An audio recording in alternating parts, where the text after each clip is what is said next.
Un incendio arrasó con parte del mercado más grande de Nicaragua. El siniestro del domingo consumió más de 60 comercios de alimentos, ropa, calzado y electrodomésticos del mercado oriental al norte de Managua.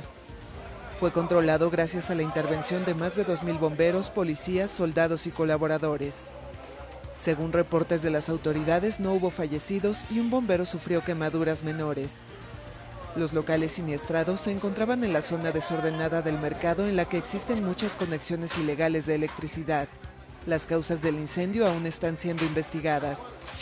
Se estima que en el centro hay más de 20.000 comerciantes formales e informales, así como indigentes que viven en su interior.